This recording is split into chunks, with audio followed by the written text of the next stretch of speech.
Hi students. അപ്പോൾ നമ്മൾ ഇന്നത്തെ ചാപ്റ്റർ എന്ന് പറയുന്നത് ബോലി എന്ന് പറയുന്ന ചാപ്റ്ററാണ്. 25th chapter.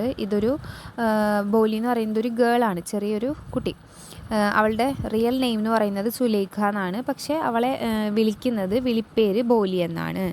അപ്പോൾ ഈ ബോലീനെ കുറിച്ചിട്ടുള്ള ഒരു സ്റ്റോറി, അവളുടെ ലൈഫ് എങ്ങനെ ആയിരുന്നു, എന്തൊക്കെ അവൾ ലൈഫിൽ അനുഭവിച്ചു എന്നുള്ള കാര്യങ്ങളൊക്കെയാണ് നമ്മൾ ഈ ഒരു ചാപ്റ്ററിൽ ഡിസ്കസ് ചെയ്യാനായിട്ട് പോകുന്നത്. അപ്പോൾ മൊത്തത്തിൽ പറയുകയാണെങ്കിൽ ബോലിയുടെ ഒരു ലൈഫ് സ്റ്റോറിയാണ് ഈ ഒരു ചാപ്റ്റർ എന്ന് പറയുന്നത്. ലൈഫ് സ്റ്റോറി എന്ന് പറയുമ്പോൾ ലൈഫിലെ ഏതാനും കുറച്ച് ഭാഗങ്ങൾ മാത്രമാണ് നമുക്ക് പഠിക്കാനായിട്ടുള്ളത്. അപ്പോൾ വളരെ എളുപ്പമായിട്ടുള്ളൊരു ചാപ്റ്ററാണ്. അപ്പോൾ നമുക്ക് ചാപ്റ്ററിലോട്ട് മൂവ് ചെയ്യാം. അപ്പോൾ ഫസ്റ്റ് പാസേജ്, ഇത് ഇങ്ങനെ പാസേജ് ആയിട്ടാണ് ഈ ഒരു സ്റ്റോറി പോകുന്നത്. അപ്പോൾ ഈ ഫസ്റ്റ് പാസേജ് എന്ന് പറയുന്നത് ബോലിയുടെ അച്ഛനും ബോലിയുടെ മദറൊക്കെ തമ്മിലുള്ള ഒരു കോൺവെർസേഷൻ പോലെയാണ് ഫസ്റ്റ് പാസേജ് പോകുന്നത്. അപ്പോൾ ആദ്യം തന്നെ ഞാൻ ബോലീൻ്റെ ഒരു ചെറുപ്പകാലത്ത് അവൾ എങ്ങനെയായിരുന്നു, അവളുടെ ചൈൽഡ്ഹുഡ് എങ്ങനെയായിരുന്നു എന്ന് പറയാം. ബോലി എന്ന് പറയുന്നത് ചെറിയൊരു കുട്ടിയാണ്. എല്ലാവരെയും പോലെ വളരെ ഉഷാറായിട്ടുള്ള അങ്ങനത്തെ ഒരു ബാല്യമൊന്നും ആയിരുന്നില്ല ബോലിക്ക്. കാരണം എന്ന് പറയുന്നത് ബോലി വളരെ ചെറുതായിരിക്കുന്ന സമയത്ത് എത്രയോ മാസം, 10 മാസം എന്തോ ഉള്ളപ്പോൾ ബോലി ബെഡിൽ നിന്ന് താഴോട്ട് വീണിട്ടുണ്ടായിരുന്നു. വളരെ പുവറായിട്ടുള്ള ആളുകൾ ജീവിക്കുന്ന ഒരു സ്ഥലത്താട്ടാണ് ബോലി ജീവിക്കുന്നത്. അപ്പോൾ അതുപോലെ തന്നെ അവിടെ നിന്ന് ബോലി ബെഡിൽ നിന്ന് താഴോട്ട് വീണു. അതിൻ്റെ ഭാഗമായിട്ട് ബോലിയുടെ ബ്രെയിനിൽ കുറച്ച് ഡാമേജ് ഉണ്ടായി. അതുകൊണ്ട് തന്നെ ബോലിക്ക് എല്ലാവരെയും പോലെ വളരെ കുട്ടികൾ എന്നൊക്കെ പറയുമ്പോൾ ഭയങ്കര എക്സ്ട്രോവേർട്ടായിരിക്കും. പക്ഷേ ബോലി ചെറുപ്പം തൊട്ടേ ഭയങ്കര ഇൻട്രോവേർട്ടാണ്. അടുത്തും സംസാരിക്കില്ല. വളരെ ഇങ്ങനെ പതുങ്ങിയൊരു കുട്ടിയായിരുന്നു. അപ്പോൾ ഇവിടുന്ന് ഈ ഒരു ബ്രെയിൻ ഡാമേജ് കഴിഞ്ഞു. അവിടുന്ന് 2 വർഷം കഴിഞ്ഞതിന് ശേഷം ബോലിക്ക് ഒരു സ്മോൾ പോക്സിൻ്റെ ഒരു അറ്റാക്ക് ഉണ്ടായി. അതായത് ഈ ചിക്കൻ പോക്സിൻ്റെ ഒരു അറ്റാക്ക് സംഭവിച്ചു. ആ സമയത്താണെങ്കിൽ ബോലിക്ക് വെറും 2 വയസ്സുള്ളൂ. പക്ഷേ 2 വയസ്സിൽ വന്ന ആ ഒരു മുഖത്തൊക്കെ വന്നിട്ടുള്ള ആ ഒരു പാടെന്ന് പറയുന്നത് പിന്നീട് ഒരിക്കലും ബോലിയുടെ മുഖത്തുനിന്ന് പോയില്ല. ബോലിയുടെ കണ്ണുകൾ ഒഴികെ ബാക്കിയുള്ള എല്ലാ ഭാഗത്തും ഈ ഒരു സ്മോൾ പോക്സിൻ്റെ കലകൾ, അതിൻ്റെ പാടുകൾ അവിടെ അവശേഷിച്ചു. ബാക്കി എല്ലാ ബോഡി പാർട്സിലെല്ലായിടത്തും ഈ ഒരു കറുത്ത സ്പോട്ട് ഉള്ളതുകൊണ്ട് തന്നെ ബോലി അങ്ങനൊരു സ്മോൾ പോക്സിൻ്റെയും കൂടി ഒരു ആക്രമണത്തിന് ഇരയായ പോലെയായി. ഓൾറെഡി ആളൊരു ബ്രെയിൻ ഡാമേജ്ഡ് ആയിട്ടുള്ള ഒരാളാണ്. അപ്പോൾ നോർമൽ ആൾക്കാരുടെ പോലെയുള്ളൊരു ചിന്താശേഷിയോ പെട്ടെന്ന് കാര്യങ്ങൾ തീരുമാനിക്കാനുള്ളതോ ആൾക്കാരായിട്ട് പെട്ടെന്ന് ഇങ്ങനെ കമ്പനി ആവാനുള്ള അങ്ങനത്തെ ഒന്നൊരു സിറ്റുവേഷനിലല്ല. അതിൽ കൂടെ ഇപ്പോൾ ഒന്നും കൂടി വേഴ്സ്റ്റായിട്ട് ഈ ഒരു കാര്യം കൂടി വന്നു. അതുമാത്രമല്ല ബോലിക്ക് സ്റ്റാമറും ഉണ്ട്, അതായത് വിക്കലും ഉണ്ട്. ചെറുതായിട്ടൊക്കെ സംസാരിക്കുന്ന സമയത്ത് നല്ലോണം സ്റ്റാമയും വിക്കിയിട്ടാണ് സംസാരിക്കുക. അതുകൊണ്ട് തന്നെ എല്ലാവരും ബോലീനെ കളിയാക്കും. അതുപോലെ തന്നെ ബോലി സംസാരിക്കുന്ന പോലെ മിമിക് ചെയ്തിട്ടായിരിക്കും മറ്റു കുട്ടികൾ ബോലിനോട് സംസാരിക്കുക. അതുകൊണ്ട് തന്നെ ബോലിക്ക് ചെറുപ്പം തൊട്ടിട്ടേ ഫ്രണ്ട്സോ അല്ലെങ്കിൽ കുട്ടികളായിട്ടുള്ള കളിക്കാൻ പോവുക, അങ്ങനത്തെ നോർമൽ കുട്ടികൾ ചെയ്യുന്ന ഒരു കാര്യങ്ങൾ ചെയ്യാനും ബോലിക്ക് ഇഷ്ടമുണ്ടായിരുന്നില്ല. അപ്പം ഇങ്ങനെയൊക്കെയാണ് ബോലിയുടെ ഒരു യങ് ഏജ് എന്ന് പറയുന്നത് പോയിക്കൊണ്ടിരിക്കുന്നത്. അപ്പോൾ ഈ ഒരു കാര്യം മനസ്സിൽ ഓർത്തുകൊണ്ടായിരിക്കണം നമ്മളിനി പാസേജുകൾ വായിക്കുമ്പോൾ നമ്മളെ മൈൻഡിലുണ്ടായിരിക്കണം. ബോലിക്ക് കുറച്ച് ഫിസിക്കലും മെൻ്റലായിട്ടുള്ള പ്രോബ്ലംസൊക്കെ ഉണ്ട് ചെറുപ്പം മുതലേ. അപ്പോൾ അങ്ങനത്തെ ഒരു കുട്ടിയാണ് ബോലി. പക്ഷേ ബോലിയുടെ ലൈഫിൽ ഒരുപാട് മറ്റ് ചില കാര്യങ്ങളൊക്കെ സംഭവിക്കുന്നു. അപ്പോൾ അതെന്തൊക്കെയാണെന്നാണ് നമുക്ക് ഇതിൽ നോക്കാനായിട്ടുള്ളത്. അപ്പോൾ ബോലിയുടെ ഫാദറിൻ്റെ പേരാണെങ്കിൽ രാംലാൽ എന്നാണ്. ഒരു വില്ലേജിൽ താമസിക്കുന്ന വ്യക്തിയാണ് ഈ രാംലാൽ. അതുപോലെ തന്നെ അയാളുടെ വൈഫും പിന്നെ ഈ ബോലിയും അവരുടെ മറ്റ് മക്കളൊക്കെ. അപ്പോൾ ഇവരുടെ ഒരു സിറ്റുവേഷൻ നോക്കുകയാണെങ്കിൽ വളരെ പുവറായിട്ടുള്ളൊരു സിറ്റുവേഷനാണ്. വളരെ ദാരിദ്ര്യം പിടിച്ച ഒരു സിറ്റുവേഷനിലാണ് ഇവർ ജീവിച്ചുകൊണ്ടിരിക്കുന്നത്. പക്ഷേ ബോലിക്ക് അതുപോലെ തന്നെ ബോലിയുടെ പോലെ തന്നെ വേറെയും കുട്ടികളുണ്ട് ഇവർക്ക്. പക്ഷേ മറ്റുള്ള കുട്ടികളൊക്കെ ബോലിനെ പോലെ ബ്രെയിൻ ഡാമേജോ അല്ലെങ്കിൽ വേറെ അസുഖങ്ങളൊന്നുമില്ല, നോർമൽ കുട്ടികൾ തന്നെയാണ്. ബോലിക്കാണ് ഇങ്ങനെ ചെറിയൊരു ഡാമേജും കാര്യങ്ങളൊക്കെ ലൈഫിൽ സംഭവിച്ചിട്ടുള്ളത്. അപ്പോൾ ബോലി ഫസ്റ്റ് പാസേജിൽ പറയുന്നത് വെച്ചാൽ ബോലിക്ക് ഒരു ഓപ്പർച്യൂണിറ്റി കിട്ടാണ് പഠിക്കാനുള്ള, അതായത് സ്കൂളിൽ പോകാനുള്ള ഒരു ഓപ്പർച്യൂണിറ്റി ബോലിക്ക് കിട്ടാണ്. അവളുടെ അച്ഛനും അമ്മയ്ക്കൊക്കെ ആണെങ്കിൽ അവളെ പഠിപ്പിക്കുന്നതിനോടൊന്നും തീരെ താല്പര്യമില്ല. പക്ഷേ ബോലിക്ക് ഓൾറെഡി ഇങ്ങനെ കുറച്ച് പ്രശ്നങ്ങളുള്ളതുകൊണ്ട്, ഇങ്ങനെ ഫിസിക്കലിയും മെൻ്റലിയും ഒക്കെ കുറച്ച് പ്രശ്നമുള്ളതുകൊണ്ട് തന്നെ ആരും ബോലിനെ കല്യാണം കഴിക്കില്ല എന്നൊക്കെയാണ് ബോലിയുടെ പാരൻസ് ഇപ്പോഴേ ബോലിനെ പറ്റി ചിന്തിച്ചു വെക്കുന്നത്. അതുകൊണ്ട് തന്നെ അവർക്ക് ബോലിനെ പഠിക്കാൻ വിടണം എന്നൊന്നും നിർബന്ധമൊന്നുമില്ല. അപ്പോൾ ഈ ഒരു പാസേജിൽ പറയുന്നുണ്ട്, നോർമലി ബോലി എപ്പോഴും ആരെങ്കിലേന്നൊക്കെ നെഗ്ലക്റ്റഡ് ആയിക്കൊണ്ടേ ഇരിക്കുകയാണ്. അതായത് ബോലിയുടെ ചെറുപ്പം തൊട്ടേ ബോലിക്ക് ആവശ്യമായിട്ടുള്ള ഒന്നും തന്നെ ബോലിക്ക് കിട്ടിയിട്ടില്ല. ഈവൻ ബോലിയുടെ ഡ്രസ്സ് പോലും ആരും വാഷ് ചെയ്ത് കൊടുക്കില്ല. ആരെങ്കിലുമൊക്കെ ഇട്ട് ഉപേക്ഷിച്ച ഡ്രസ്സ് റിപ്പയർ ചെയ്തിട്ടായിരിക്കും ബോലിക്ക് കൊടുക്കുക. അതായത് വേറൊരാൾ യൂസ് ചെയ്ത ഡ്രസ്സ് മാത്രമേ ബോലി യൂസ് ചെയ്തിട്ടുള്ളൂ. പക്ഷേ ഈ സ്കൂളിൽ വിടാൻ ഉദ്ദേശിച്ച ആ ഒരു ദിവസം എന്ന് പറയുന്നത് കുറച്ച് സ്പെഷ്യലായ ഒരു ദിവസമായിരുന്നു ബോലിക്ക്. കാരണം എന്നത്തെയും പോലെയല്ല, അവൾ കുറച്ച് ക്ലീൻ ഡ്രസ്സാണ് അന്ന് അവൾക്ക് കിട്ടിയത്. അതൊരു ഓൾഡ് ഡ്രസ്സാണെങ്കിൽ പോലും, അധികം ഫിറ്റ് അല്ലെങ്കിൽ പോലും, അറ്റ്ലീസ്റ്റ് അധികം ആൾക്കാരിട്ട് പഴകാത്ത ഒരു ടൈപ്പ് ഡ്രസ്സാണ് ബോലിക്ക് അന്ന് കിട്ടിയിട്ടുള്ളത്. വളരെ ക്ലീൻ ആയിട്ടുള്ളൊരു ഡ്രസ്സ്. അതുപോലെ തന്നെ അവൾ നന്നായിട്ട് കുളിച്ചു. അവളുടെ അമ്മ അവൾക്ക് ഡ്രൈ ഹെയറിലോട്ട് ആദ്യമായിട്ട് കുറച്ച് ഓയിൽ അപ്ലൈ ചെയ്ത് കൊടുത്തു. അതിങ്ങനെ പാറിപ്പറന്ന് ഇരിക്കാതിരിക്കാൻ വേണ്ടിയിട്ട്. അപ്പോൾ ഇങ്ങനത്തെ കാര്യങ്ങളൊക്കെ ചെയ്ത് കഴിഞ്ഞപ്പോൾ അവൾക്ക് ഭയങ്കര സന്തോഷമായി. അപ്പോൾ ഇത്തരം സ്മോൾ ആക്ട് ഓഫ് കെയർ കഴിഞ്ഞപ്പോൾ തന്നെ അവൾക്ക് എന്തോ ഒരു നല്ല സ്ഥലത്തോട്ടാണ് ഇവൾ പോകാൻ പോകുന്നതെന്ന് ഇവൾക്ക് മനസ്സിലായി. അതായത് ഇവളുടെ ഹോം എപ്പോഴും ഇവൾക്ക് ഒരുപാട് അവഗണനകൾ കിട്ടിക്കൊണ്ടിരിക്കുന്ന ഇവളുടെ വീട്ടിൽ നിന്ന് ഇതിനേക്കാൾ ഒരു ബെറ്റർ ആയിട്ടുള്ളൊരു സ്ഥലത്തോട്ട് ഇവൾ പോവാണെന്നുള്ളൊരു ഐഡിയയിലാണ് ഇപ്പോൾ ബോലി ഇരിക്കുന്നത്. അതാണ് ഫസ്റ്റ് പാസേജിൽ പറയുന്നത്. നെക്സ്റ്റ് പാസേജ് എന്ന് പറയുന്നത്, ഈ ഒരു പാസേജിൽ ആ വില്ലേജിനെ പറ്റിയിട്ട് പറയുന്നുണ്ട്. അതായത് ഇവർ താമസിച്ചുകൊണ്ടിരിക്കുന്ന വില്ലേജ്, അതിനെപ്പറ്റി പറഞ്ഞുകൊണ്ടാണ് സെക്കൻഡ് പാസേജ് തുടങ്ങുന്നത്. ആ വില്ലേജ് എന്ന് പറയുന്നത് വളരെ സ്മോൾ ഒരു ടൗൺ ആയിരുന്നു. പക്ഷെ പിന്നീട് അത് ചെറിയ ചെറിയ മാറ്റങ്ങളൊക്കെ വരികയാണ്. അതായത് അവിടെ പ്രൈമറി സ്കൂൾ മാത്രമേ ഉണ്ടായിരുന്നുള്ളൂ. പക്ഷെ ഇപ്പോൾ അത് അപ്ഗ്രേഡ് ആയിട്ട് ഒരു ഹൈസ്കൂൾ ലെവലിലോട്ടുള്ള സ്കൂൾ വരുന്നു. അതുപോലെ തന്നെ അവിടെ സിനിമ ഹാൾ വരുന്നു. ചെറിയൊരു ടിൻ ഷെഡ്, അതായത് തകര ഷീറ്റ് വലിച്ചു കെട്ടിയിട്ട് അതിൻ്റെ അടിയിലാണ് ഈ സിനിമ നടക്കുന്നതെന്നുണ്ടെങ്കിൽ പോലും അങ്ങനെ ഒരു ചെറിയൊരു പ്രോഗ്രസ്സൊക്കെ വരുന്നുണ്ട് ആ ഒരു നാട്ടിൽ. അത്രയും പ്രോഗ്രസ് വന്ന് തുടങ്ങുന്നതേ ഉള്ളൂ. അതുപോലെ തന്നെ ഒരു കോട്ടൺ ഗൈനിങ് മില്ലൊക്കെ വന്നിട്ടുണ്ട്. അതായത് അതൊക്കെ കാണിക്കണതെന്ന് വെച്ചാൽ ആ ഒരു വില്ലേജ് പതിയെ മോഡേണൈസേഷൻ ആയിക്കൊണ്ടിരിക്കുകയാണ്. പുതിയ നഗരവൽക്കരണവും ഒക്കെ വന്നുകൊണ്ടിരിക്കുകയാണെന്നുള്ളതാണ് ആ ഒരു സൂചിപ്പിക്കുന്നത്. അങ്ങനെ ഈ ഒരു സമയത്താണ് അപ്പോൾ ബോലിയുടെ ഒരു പ്രൈമറി സ്കൂളിൽ നിന്നുള്ള ഒരു സെഷൻ അവസാനിച്ചു. ഇനിയൊരു ഹൈസ്കൂൾ സെഷനിലോട്ട് അവൾ എത്താണ്. പക്ഷേ ഈ സമയത്ത് രാത്രി ഡിന്നർ ടൈമിൽ രാംലാൽ തൻ്റെ വൈഫിൻ്റെ അടുത്ത് ചോദിക്കുകയാണ് പെട്ടെന്ന്, then shall I accept bishop's proposal, ഞാൻ ആ ബിഷംപറിൻ്റെ പ്രപ്പോസൽ എഗ്രി ചെയ്തോട്ടെ, അല്ലെങ്കിൽ ഞാനത് ആക്സെപ്റ്റ് ചെയ്തോ എന്ന് പറഞ്ഞോട്ടെ അവരോടൊന്ന് ചോദിക്കുകയാണ് ബോലിയുടെ ഫാദർ ബോലിയുടെ മദറിൻ്റെ അടുത്ത്. അപ്പം മദറും പെട്ടെന്ന് തന്നെ ആൻസർ പറയും, യെസ്, ഉറപ്പായിട്ട് അവരുടെ അടുത്ത് പറയണം. ബോലിക്ക് അവരെക്കാളും നല്ലൊരു ആലോചന കിട്ടാനില്ല. കാരണം അവർക്ക് വലിയ വീടുണ്ട്, അതുപോലെ തന്നെ സ്വന്തമായിട്ട് വീടുണ്ട്, ഒരു ഷോപ്പുണ്ട്, ഏകദേശം 5000 രൂപയെങ്കിലും അവരുടെ ബാങ്കിൽ എന്തായാലും കാണും. പിന്നെ ഏറ്റവും മെയിൻ കാര്യം എന്ന് പറയുന്നത് അവർ ഡവറി, അതായത് സ്ത്രീധനം ചോദിക്കാനേ പോകുന്നില്ല. അപ്പോൾ അത്രയും നല്ലൊരു കാര്യം ബോലിക്ക് ഇനി വരാനില്ല എന്ന് പറയാണ്. അപ്പോൾ ഇവരുടെ ഒരു ഇതിലെന്ന് വെച്ചാൽ ബോലിയുടെ ലക്ക് എന്ന് പറയുന്നത് സ്ത്രീധനം ചോദിക്കാത്തൊരു കല്യാണ ആലോചന വരിക എന്നുള്ളതാണ് ബോലിയുടെ ലക്കായിട്ടാണ് ഈ പാരൻസ് കാണുന്നത്.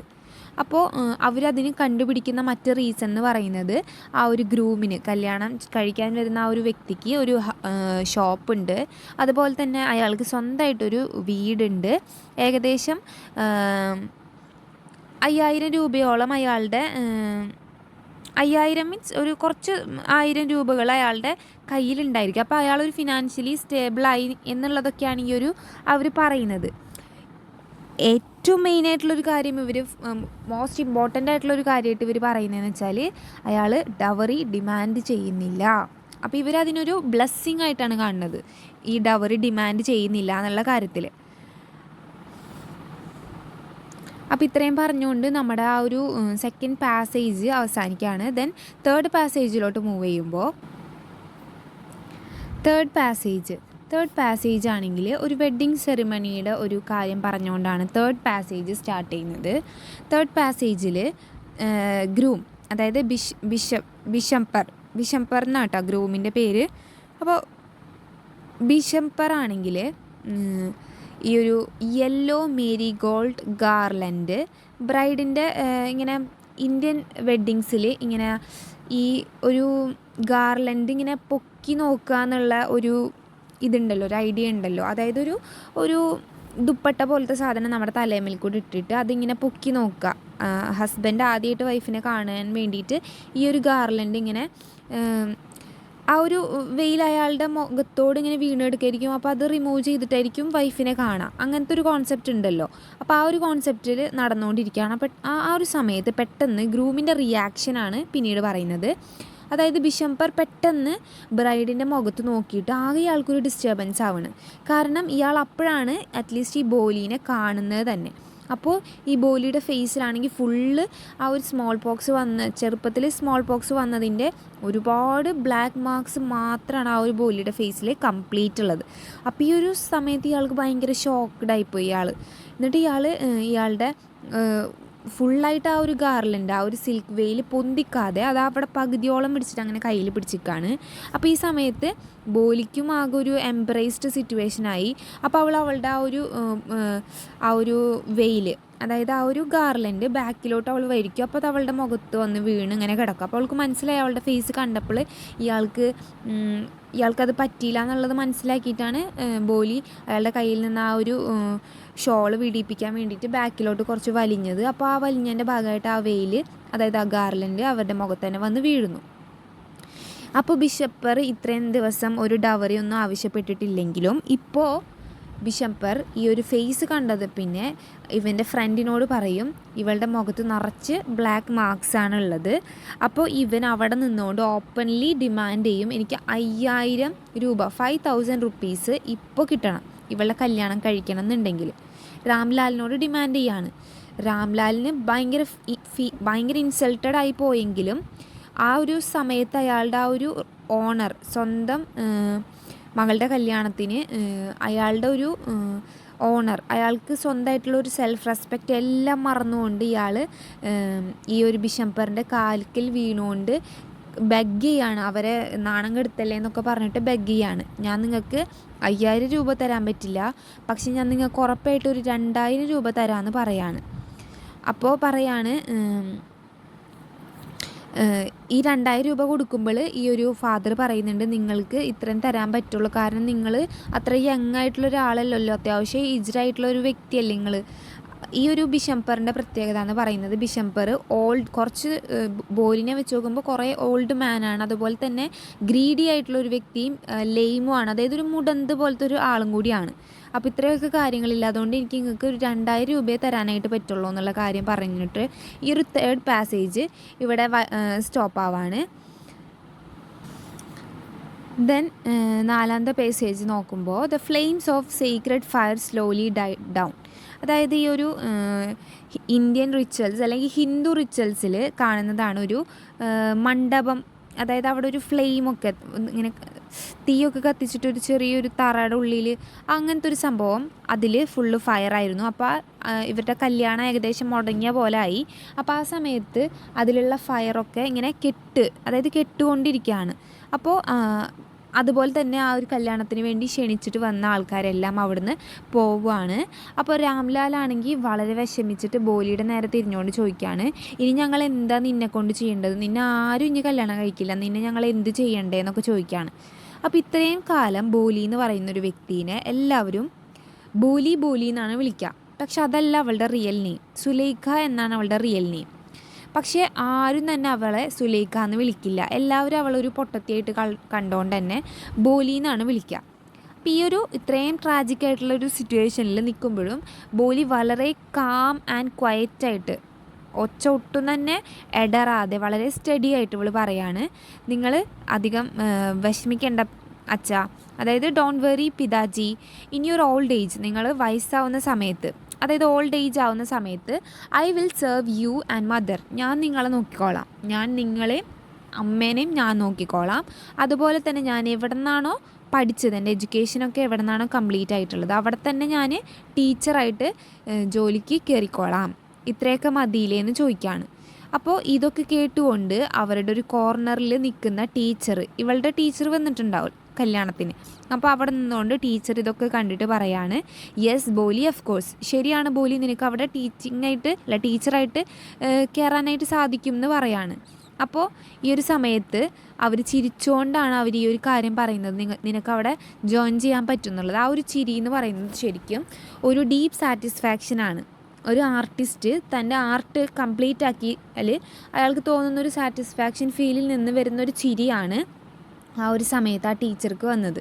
കാരണം ഇവിടെ ബോലി എന്ന് പറയുന്നത് അത്രയും ഫ്രജൈലായിട്ടുള്ള, അത്രയും എന്താ പറയുക, ഫിസിക്കലിയും ഇമോഷണലിയും ഒന്നും തന്നെ ആരും കൂടെ ഇല്ലാതെ വളരെ വീക്കായിട്ടുള്ള ഒരു വ്യക്തി. പക്ഷേ ഇന്ന് ആൾ വളരെ ട്രാൻസ്ഫോംഡ് ആയിക്കൊണ്ടിരിക്കുകയാണ്. അതായത് ഒരുപാട് ആളുകളിൽ നിന്ന് ഒരുപാട് വിഷമങ്ങൾ മാത്രം ഉണ്ടായിട്ട് അതിൽ കൂടെ മാത്രം സംസാരിക്കാൻ കഴിവുള്ള ഒരു പെൺകുട്ടി ഇപ്പോൾ വളരെ കോൺഫിഡൻ്റ് ആയിട്ട്, വളരെ ഇൻഡിപെൻഡൻ്റ് ആയിട്ട് അവരുടെ അച്ഛനോടും അമ്മയോടും ഫേസ് ചെയ്ത് സംസാരിക്കുകയാണ് ഇവിടെ ചെയ്യുന്നത്. ശരിക്കും ഇവിടെ എഡ്യൂക്കേഷൻ്റെ ഒരു റോളാണ് പറയുന്നത്.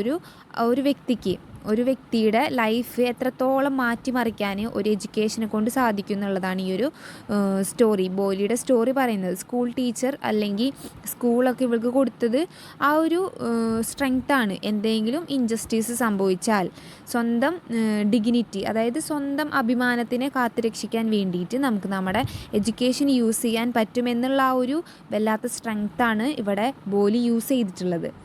അതുപോലെ തന്നെ ബോലി ഇവിടെ ബ്രേക്ക് ചെയ്യുന്ന മറ്റൊരു കാര്യം എന്ന് പറയുന്നത്, മാരേജ് എന്ന് പറയുന്നതല്ല ഒരു വുമൻ്റെ ഏറ്റവും വലിയ ഡെസ്റ്റിനി എന്ന് പറയുന്നത് മാരേജ് അല്ല എന്നുള്ളൊരു കാര്യം കൂടിയും ഇവിടെ ബോലി പറയുന്നുണ്ട്. അപ്പോൾ നമുക്ക് ഇത്രയൊക്കെയാണ് ഈ ഒരു ചാപ്റ്ററിൽ നോക്കാനുള്ളത്. പിന്നെ ടീച്ചറുടെ റോളും ഇതിലൊരു ഇമ്പോർട്ടൻ്റ് ആയിട്ടുള്ളൊരു കാര്യമാണ്. ടീച്ചർ എന്ന് പറയുന്നത് ലൈഫിൽ, നമ്മുടെ ഓരോരുത്തരുടെയും ലൈഫിൽ ടീച്ചർ എന്ന് പറയുന്നത് ഒരു കല്ല്, സാധാരണ ഒരു റോ സ്റ്റോൺ, ഒരു സാധാരണ കല്ല്, ഒരു ഷേപ്പോ കാര്യങ്ങളോ ഒന്നും ഇല്ലാത്തൊരു കല്ല് ഒരു കൊത്തുപണിക്കാരൻ്റെ കയ്യിൽ കിട്ടിയാൽ എങ്ങനെയൊക്കെ അയാൾ അതിനൊരു മാസ്റ്റർ പീസ് ശില്പമാക്കി എടുക്കും, അതുപോലെയാണ് ടീച്ചേഴ്സിൻ്റെ ഇടയിൽ ഓരോ കുട്ടിയും.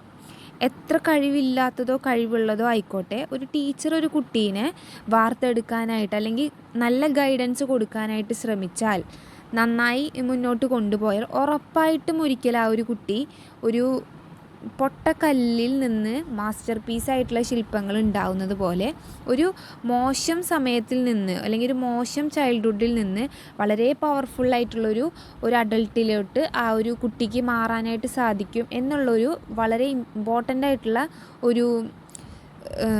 ഒരു പെർസ്പെക്റ്റീവും കൂടി ഈ ഒരു ബോലിയുടെ സ്റ്റോറിയിൽ നമുക്ക് കാണാനായിട്ടുണ്ട്. ഇതാണ് ഈ ഒരു സ്റ്റോറിയുടെ ക്ലൈമാക്സ് എന്ന് പറയുന്നത്. ഒരിക്കൽ വളരെ നെഗ്ലക്റ്റഡും ഭയങ്കരമായിട്ട് സ്റ്റാമർ ചെയ്ത ആൾക്കാരോടത്തൊക്കെ കോൺഫിഡൻ്റ് അല്ലാതെ സംസാരിച്ചിരുന്ന ബോലി എന്ന് പറയുന്നൊരു കുട്ടി എങ്ങനെയാണ് സുലേഖ എന്ന് പറയുന്നൊരു ബോൾഡ് വുമണിലോട്ട് ചേഞ്ച് ആയത് എന്നുള്ളൊരു സ്റ്റോറിയാണ് ഈ ബോലി എന്നുള്ളൊരു സ്റ്റോറി. വളരെ സിമ്പിളാണ്, വളരെ പവർഫുൾ ആയിട്ടുള്ളൊരു സ്റ്റോറിയാണ്. സോ ഇത്രയാണ് ഈ ഒരു സ്റ്റോറിയിൽ ഡിസ്കസ് ചെയ്യുന്നത്. So thank you.